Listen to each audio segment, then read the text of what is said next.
दोस्तों, एक बार फिर से स्वागत है आप सभी का आपके अपने favourite English learning channel scholar English पर। मेरा नाम है दीपिका कुमावत और मैं इस चैनल पर वेरियस कॉम्पिटिटिव एग्जाम्स के लिए इंग्लिश सब्जेक्ट टीच करती हूँ। तो बेसिकली आज के इस वीडियो में हम डिस्कस करने जा रहे हैं द हिंदू एडिटोरियल का वोकैब एनालिसिस। आशा करती हूँ कि आप इन सेशंस के साथ रेगुलरली जुड़ रहे हैं और इनका बेनिफिट भी उठा रहे हैं। इन सेशंस का मकसद है आपकी वोकैब पावर को और ज़्यादा इन्हांस करना। और ये जो वोकैब सेशंस है, ये बैंक, एसएससी, रेलवे, यूपीएससी या फिर किसी भी कॉम्पिटिटिव एग्ज़ाम के लिए इक्वली बहुत ही ज़्यादा इम्पॉर्टेंट है। तो चलिए और ज़्यादा देर ना करते हुए बढ़ते हैं हमारे वोकैब शो की तरफ और जानेंगे कि आज का हमारा सबसे पहला वर्ड कौन सा है। तो आज का हमारा सबसे पहला वर्ड है पिट। पिट का मतलब होता है मुकाबला करना।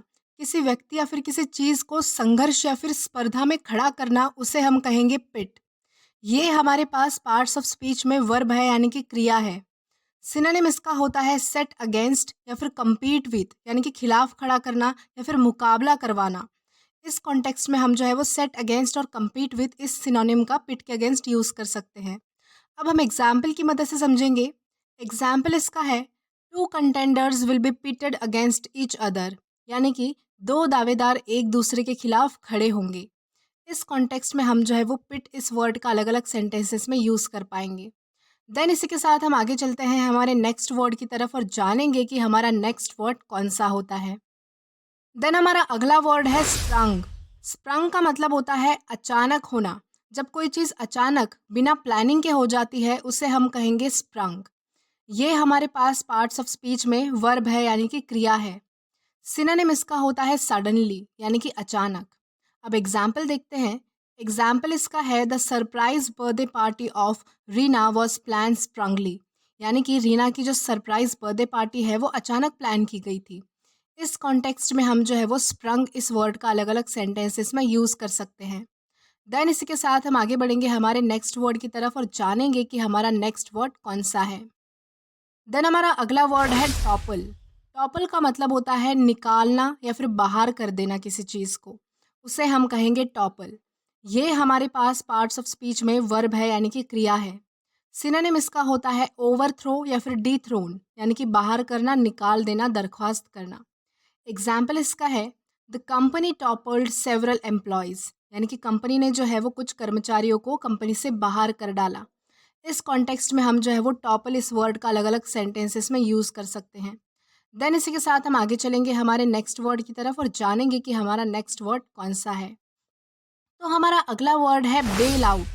बेल आउट का मतलब होता है खैरात, यानी कि कोई असफल बिजनेस या फिर इकोनॉमी को डूबने से बचाने के लिए फाइनेंशियली सपोर्ट करने के काम को हम कहेंगे बेल आउट। ये हमारे पास पार्ट्स ऑफ स्पीच में नाउन है। सिनोनिम इसका होता है असिस्टेंस, यानी कि मदद करना, सहारा देना, सपोर्ट करना, उसे हम कहेंगे असिस्टेंस। अब एग्जाम्पल की मदद से समझेंगे। एग्जाम्पल इसका है struggling countries sought a bailout from international financial institution, यानी कि जो स्ट्रगलिंग कंट्री है उन्होंने इंटरनेशनल फाइनेंशियल इंस्टीट्यूशन से अपनी कंट्री के लिए उनकी बिजनेस और इकोनॉमी को डूबने से बचाने के लिए फाइनेंशियली सपोर्ट की मांग की। इस कॉन्टेक्स्ट में हम जो है वो बेल आउट इस वर्ड का अलग अलग सेंटेंसेस में यूज़ कर सकते हैं। देन इसी के साथ हम आगे चलेंगे हमारे नेक्स्ट वर्ड की तरफ और जानेंगे कि हमारा नेक्स्ट वर्ड कौन सा है। देन हमारा अगला वर्ड है रिवेट। रिवेट का मतलब होता है आकर्षक, लुभाने वाला, उसे हम कहेंगे रिवेट। ये हमारे पास पार्ट्स ऑफ स्पीच में एग्जेक्टिव है, यानी कि विशेषण है। सिनोनिम इसका होता है कैप्टिवेटिंग या फिर इनग्रॉसिंग, यानी कि ध्यान खींचने वाला या फिर आकर्षित करने वाला। अब एग्जाम्पल देखेंगे। एग्जाम्पल इसका है the novel was so riveting that she had to finish it in one sitting, यानी कि वो नॉवल जो था वो इतना आकर्षक था, इतना ध्यान खींचने वाला था कि उसे एक बार में पढ़कर ही उसे पूरा करना पड़ा। इस कॉन्टेक्स्ट में हम जो है वो रिवेट इस वर्ड का अलग अलग सेंटेंसेस में यूज़ कर सकते हैं। देन इसी के साथ हम आगे चलेंगे हमारे नेक्स्ट वर्ड की तरफ और जानेंगे कि हमारा नेक्स्ट वर्ड कौन सा है। देन हमारा अगला वर्ड है हसल। हसल का मतलब होता है जल्दबाजी करना और ये हमारे पास पार्ट्स ऑफ स्पीच में वर्ब है, यानी कि क्रिया है। सिनोनिम इसका होता है फास्ट, यानी कि जल्दी कोई काम करना। एग्जाम्पल इसका है he hustle to complete his work, यानी कि उसने अपना काम करने में जल्दबाजी की, उसने जल्दी से अपना काम किया। इस कॉन्टेक्स्ट में हम जो है वो हसल इस वर्ड का अलग अलग सेंटेंसेस में यूज़ कर सकते हैं। देन इसके बाद हमारा अगला वर्ड है लेक्सिकॉन। लेक्सिकॉन का मतलब होता है शब्दकोश यानी कि वोकैबुलरी। ये हमारे पास पार्ट्स ऑफ स्पीच में नाउन है। सिनोनिम इसका होता है डिक्शनरी या फिर एनसाइक्लोपीडिया। अब एग्जाम्पल देखेंगे। एग्जाम्पल इसका है the size of the English lexicon is increasing day by day. यानी कि इंग्लिश वोकैबुलरी का जो आकार है वो दिन ब दिन बढ़ता जा रहा है।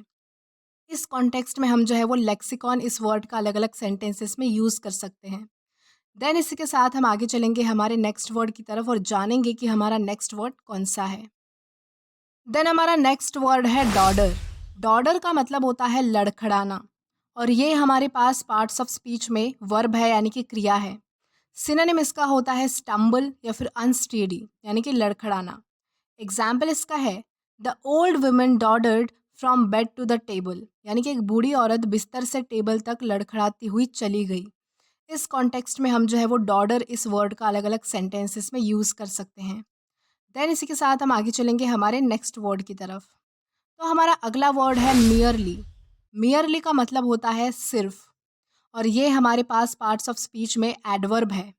सिनोनिम इसका होता है ओनली यानी कि सिर्फ। एग्जाम्पल इसका है she merely wanted a hearty dinner with her friends on her birthday. यानी कि उसे अपने बर्थडे पे अपने फ्रेंड्स के साथ सिर्फ एक अच्छा डिनर करना था। इस कॉन्टेक्स्ट में हम जो है वो मियरली इस वर्ड का अलग अलग सेंटेंसेस में यूज़ कर पाएंगे। देन इसी के साथ हम आगे बढ़ेंगे आज के हमारे लास्ट वर्ड की तरफ और जानेंगे कि आज का हमारा लास्ट वर्ड कौन सा होता है। तो हमारा वर्ड है अट्रीशन। अट्रीशन का मतलब होता है कमी। किसी चीज़ की कमी होना, कोई चीज़ कम हो जाना, उसे हम कहेंगे अट्रीशन। ये हमारे पास पार्ट्स ऑफ स्पीच में नाउन है। सिनोनिम इसका होता है वीकनिंग यानी कि कमज़ोर होना। एग्जाम्पल इसका है the constant criticism led to the attrition of the team's morale. यानी कि लगातार आलोचना के कारण टीम का मनोबल गिर गया। इस कॉन्टेक्स्ट में हम जो है वो अट्रीशन इस वर्ड का अलग अलग सेंटेंसेस में यूज़ कर सकते हैं। तो दोस्तों आज के लिए बस इतना ही। अगर आपको वीडियो पसंद आया हो तो do like this video, subscribe the channel and share as much as you can. Till then keep learning. Thank you.